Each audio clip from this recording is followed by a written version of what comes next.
सध्याचं व्हायरल युग आहे. कुठलाही कुटाणा करा, कुठलेही चाळे करा, लय काळ लोक तुम्हाला लक्षात ठेवत नाही. त्याचं साधं उदाहरण, एप्स्टीन फाईल आपण विसरलो, अशोक खरात घराघरात विसरलो आपण, 3 वर्षाच्या लेकरावर झालेला अत्याचार, नरसापूर प्रकरण आपण विसरलो, लोक मागल्या महिन्यात गॅस भेटणून रस्त्यानं बोंबलत फिरू लागले, विसरलो आपण. पेट्रोल डिझेल सध्या भेटणं, लाईनच्या लाईन लागायला, CNGच्या रांगाच्या रांगा आहेत तरी आपण इसरायलोत.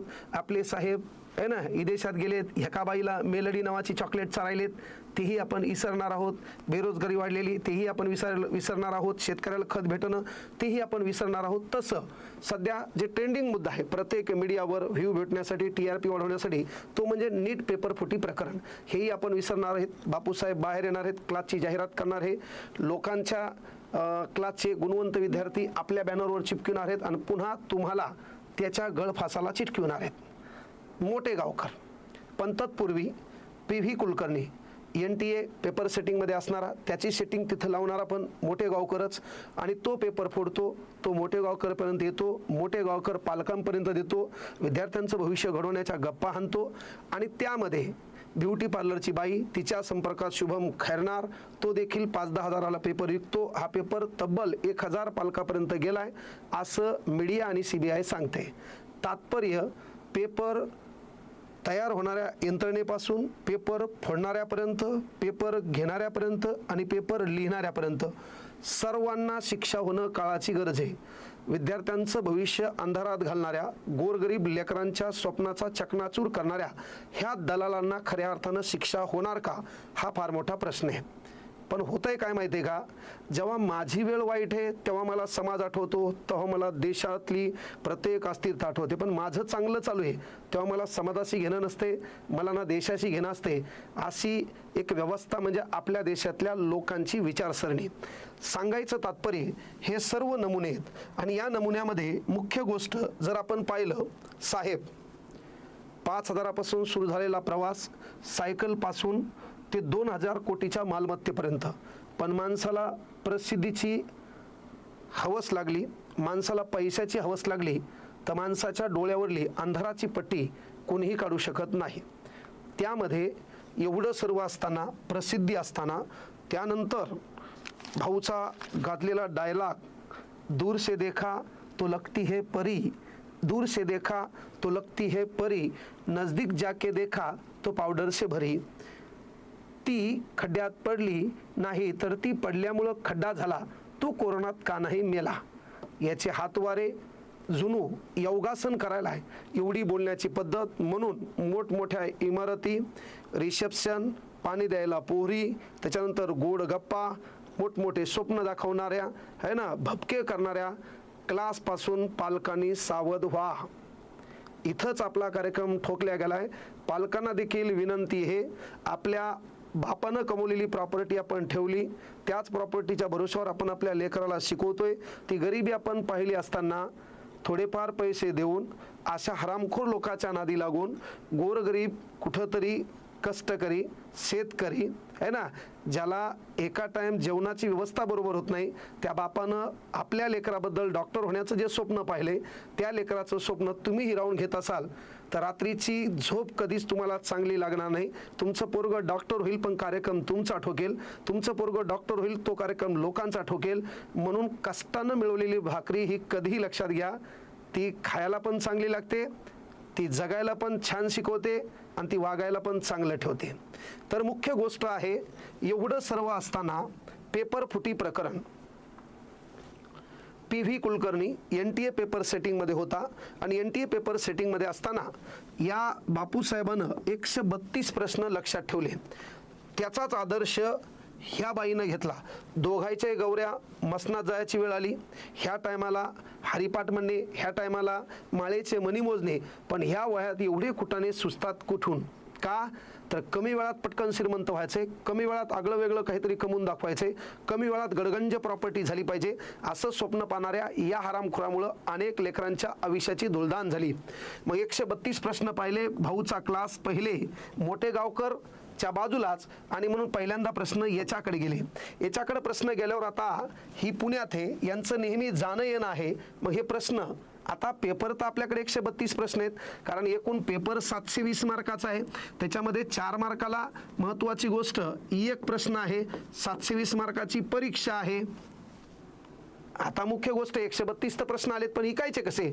आणि म्हणून ही ब्युटी पार्लरवाली बाई याहीनं गाठली. ह्या ब्युटी पार्लरवाल्याच्या बाईच्या संपर्कात हा आला आणि 5-10 हजार रुपयाला हा पेपर ऐकण्याचा विश्वक्रम या लोकांनी केला.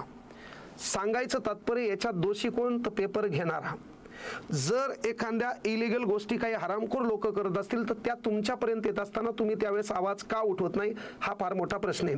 आणि आवर्जून सांगतो, एवढंच नाही, 2022 मध्ये लागलेला निकाल आणि 2022 मध्ये जे शाहू कॉलेजचं पोरग आहे ते सध्या लक्षात घ्या MBBS ला आहे, 3ऱ्या वर्षात, जवळपास 3ऱ्या का 4थ्या वर्षात ते शिकत आहे. त्याचा निकाल शाहू कॉलेजमध्ये लागला, त्याला 585 मार्क आहे, कॅटेगरी ओपन आहे, तो MBBS ला लागला. त्या पोराला याच्या ऑफिसमधून फोन आला आणि फोन आल्याच्या नंतर आम्ही तुम्हाला 31,000 रुपये देतो, हे कोणाला कळू देऊ नका, मात्र तुम्ही सत्कार समारंभाला या. आणि 2022च्या RCCच्या बॅनरवर ह्या पोराचा फोटो येतो.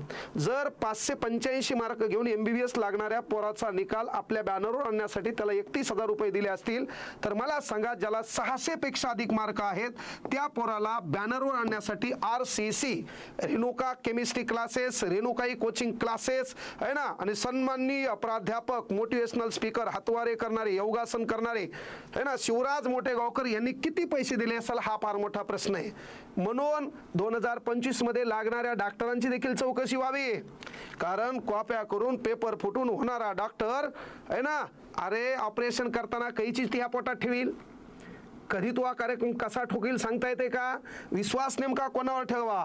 अरे आडीने लोक राजकारणात गेले आपल्याला पटत नाही, पण शिक्षित असणारे लोक पेपर फुटत असतील तर नेमका विश्वास कोणावर ठेवायचा? आणि या हरामखोरांनी पेपर, आपलं पोरग यावर्षी 12वीले, त्याला मार्क पडावे म्हणून फोडला नाही, तर RCCच्या बॅनरवर गुणवंत दिसले पाहिजे, ते पाहून पालक भुलले पाहिजे, ते पालक पैसे घेऊन याच्याकडे आले पाहिजे.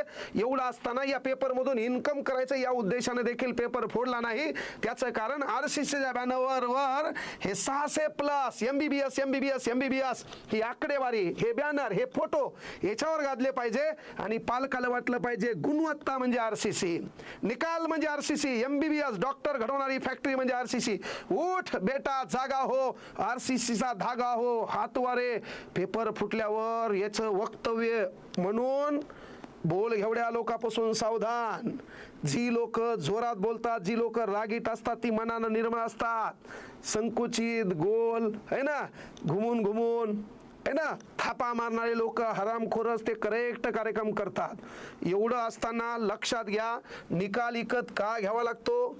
त्याच्यानंतर जरी काही अंधभक्त असतील, त्यांना वाटलं की नाही बाबा साहेब लय चांगले होते, 132 प्रश्न आपल्या हँडरायटिंगमध्ये लिहिणारे हे मोठेगावकर साहेबाची हँडरायटिंग आहे, की ज्यांनी 1000 पालकापर्यंत अंदाजे CBIच्या म्हणण्यानुसार पेपर पुरवलेला आहे. मग याच्यामध्ये पालकालाही हाना, ज्या लेकरांनी पेपर, कारण पुण्यामधली पोरगी आहे ज्या पोरगा आहे की ज्याच्याकडे हा पेपर आला, त्याला पहिले जवळपास 110-15 मार्क पडत होते आणि त्याला डायरेक्ट 550 मार्क पडलेत. ही घटना आहे कदम कुटुंबाची, ते सध्या पुण्यामध्ये स्थायिक आहेत, सर्वच उचला. मग मुख्य गोष्ट, हा BJPचा कार्यकर्ता आहे, याच्या घरात 5 MBBS डॉक्टर लागलेत, साधी गोष्ट नाही. कसे लागले याची पण चौकशी करा. पक्ष मधात आल्यावर याच्याबद्दल न बोललेले बरं, कारण बापा पक्षापेक्षा म्हणजे समाजापेक्षा पक्षाला, नेत्यापेक्षा बापापेक्षा नेत्याला म्हणणाऱ्या भांडगुळ अवलादी आहेत महाराष्ट्रात है ना, त्याच्या पुढे लागण्यापेक्षा सांगायचं तात्पर्य भारतीय जनता पार्टीचं आहे. याच्या घरात 5 डॉक्टर कसं काय झाले, तपासणं काळाची गरज आहे. आबा हा तर लोकांना मोटिवेशन द्यायचा, स्ट्रॅटर्जी सांगायचा, हा बी याच्यात. त्याच्यानंतर ही ब्युटी पार्लर, हिचा संपर्क याच्यासोबत आणि याच्या संपर्कात हा अहिल्यानगरचा, सर्व ठोका. कारण गोर गरीब लेकरांनी रात्रीचा दिवस करून, दिवसाची रात्र करून जो अभ्यास केलाय का, तो अभ्यास धुळीस मिसळलाय. 3 लेकरांनी जी आत्महत्या केली या पेपर फुटीमुळे, केवळ यांना 9 दिवसाची कोठडी होणं, यांना अटक होणं, नंतर सुटणं नाही. 3 लेकरांनी जी आत्महत्या केली त्या मनुष्यवधाचे बळी सर्व हरामखोर हेच असल्यामुळे याच्यातला एकही सुटता कामा नये. अरे याच्या गौऱ्या मसनात जाताना याला सुचतंय कसं? ही बाई आहे, अरे झालं सर्व, काळ होता संपायचा काळ आहे. या काळात तरी लोक म्हणतात मरावे परी कीर्ती रुपये उरावे, पण या हरामखोराने तेही ठेवलं नाही. गोरगरिबाच्या लेकरांना आता लक्षात घ्या, ज्या पोराला 600+ मार्क आहे, येणाऱ्या 21 तारखेला पेपर आहे, त्या पेपरला कदाचित मार्क कमी आले आणि त्या पोरांना आयुष्याचं बरं वाईट केलं. प्रशासनाला विनंती आहे, हे तर तुमच्या एवढे अटकेत आहेत, पण यांचे धागेदोरे ज्या ज्या पालकांपर्यंत हे पेपर पोहोचलाय, या एकांनाही सोडू नका, सर्वांचा कार्यक्रम ठोका. गरजेचं तेच आहे. पण व्हायरल युग आहे, कार्यक्रम बिघडणार आहे, पुन्हा बदलणार आहे, सर्व सुरळीत होणार आहे. हा 23 तारखेला भाऊला पेपर आला, 10 दिवस अगोदर भाऊला समोरच क्लास होता. पेपर यानं 132 प्रश्न स्मरणात ठेवलेत, हिनं काही प्रश्न स्मरणात ठेवलेत आणि हिच्यापर्यंत पोहोचलेत. ब्युटी पार्लर 2 दिन के बाद, 4 दिन के बाद, 6 दिन के बाद क्या रूप निखर आया है, मनीषा वाघमारे. झालं, भाऊ त्याच्यात सापडला. आता मेन गोष्ट, एवढ्या मोठ्या इमारती आहेत, 9 शाखा आहेत, कळलं, जवळपास 20 वसतिगृह आहेत. पुण्यामध्ये शाखा आहेत, 10,000 स्क्वेअर फूटच्या जागा आहेत, जवळपास 50,000 विद्यार्थी आहेत. एवढंच नाही, जर त्याला PCM physics chemistry math, PCB physics chemistry biology, 11वीला ॲडमिशन घ्यायचंय 60,000 फीस आहे, 12वीला ॲडमिशन घ्यायचंय 70,000 फीस आहे ना. टेस्ट सिरीज घ्यायची 40,000 फीस आहे. रिपीटर स्पेशल 200 पोरांची बॅच आहे, 5 लाख रुपये फीस आहे. एवढं मोठं इन्कम असताना यानं पैशाच्या हवासापोटी पेपर फोडला नाही, तर RCCच्या बॅनरवर गुणवंताचा निकाल पाहून पुन्हा येणाऱ्या काळात असाच पालकांना घोडा लावून नवीन स्वप्न दाखवून स्वप्न विकण्याचं काम यांनी केलेलं आहे. म्हणून या एकही हरामखोर सुटता कामा नये. यांनी अतिरिक्त मार्गाने कमवलेल्या ज्या ज्या प्रॉपर्टी असतील त्या प्रॉपर्टीवर गव्हर्नमेंट सरकार बुलडोजर फिरवणार का, हा फार मोठा प्रश्न आहे. आणि एक छान वाक्य आहे, काही करा, पालकांनाही विनंती आहे, आपल्या लेकरांना शिकवा. पालकांना विनंती आहे की बाबा आपल्या लेकराला सांगा की बाळा, कष्टानं मेहनतीनं मिळवलेलं 1 रुपया का असना, त्याच्यातून तुम्ही जे घेसाल का ती आनंदाची भूक भागवणार असतं. एक छान कोणीतरी अलीकडं फेसबुकला व्हॉट्सअपला हे वाक्य चालले, 1,000 कोटीचा मालक CBIने तोंडाला रुमाल बांधून नेला. अनैतिकतेच्या खांबावर उभे असलेले साम्राज्य काही काळ कोसळू शकतं. कॅप्टन खरात ते शिवराज मोठेगावकर अशी कितीतरी बलाढ्य धनवान राजकीय वरदहस्त असलेली लोक क्षणात राजाचा रंक झाली आहेत. त्यामुळे शिळी भाकरी का असणं, आपल्या कष्टाची असावी, साम्राज्य किरकोळ का असणं, त्याच्या भीती श्रमाच्या, सेवेच्या, स्वाभिमानाच्या असाव्यात, इमानदारीच्या असाव्यात. हे पालकांनी आपल्या लेकराला शिकवावं. म्हणून गोरगरिबांच्या टाळूवरचं लोणी खाऊन, गोरगरिबांचा रिझल्ट बळकावून आपलं लेकरू डॉक्टर जरी झालं तर इथंच फेडायचे. कधी कोणाला पॅरालिसिस होईल, कधी तुम्ही दगावसाल, कधी शेवटचा दिवस तुमचा होईल सांगता येत नाही. म्हणून चांगले राहा, लिव्ह अँड लेट लिव्ह, जगा आणि जगू द्या.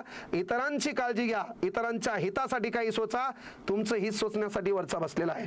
शेवटी पेपर फुटी प्रकरणातला एकही हरामखोर वाचता कामा नये, एवढीच सरकारला विनंती आहे. त्याच्यात सरकारमधले तुमचेही धागेदोरे असेल तर तुमचीही शेवटची रात्र व्हावी, एवढीच ईश्वरचरणी प्रार्थना करतो. जय हिंद, जय महाराष्ट्र.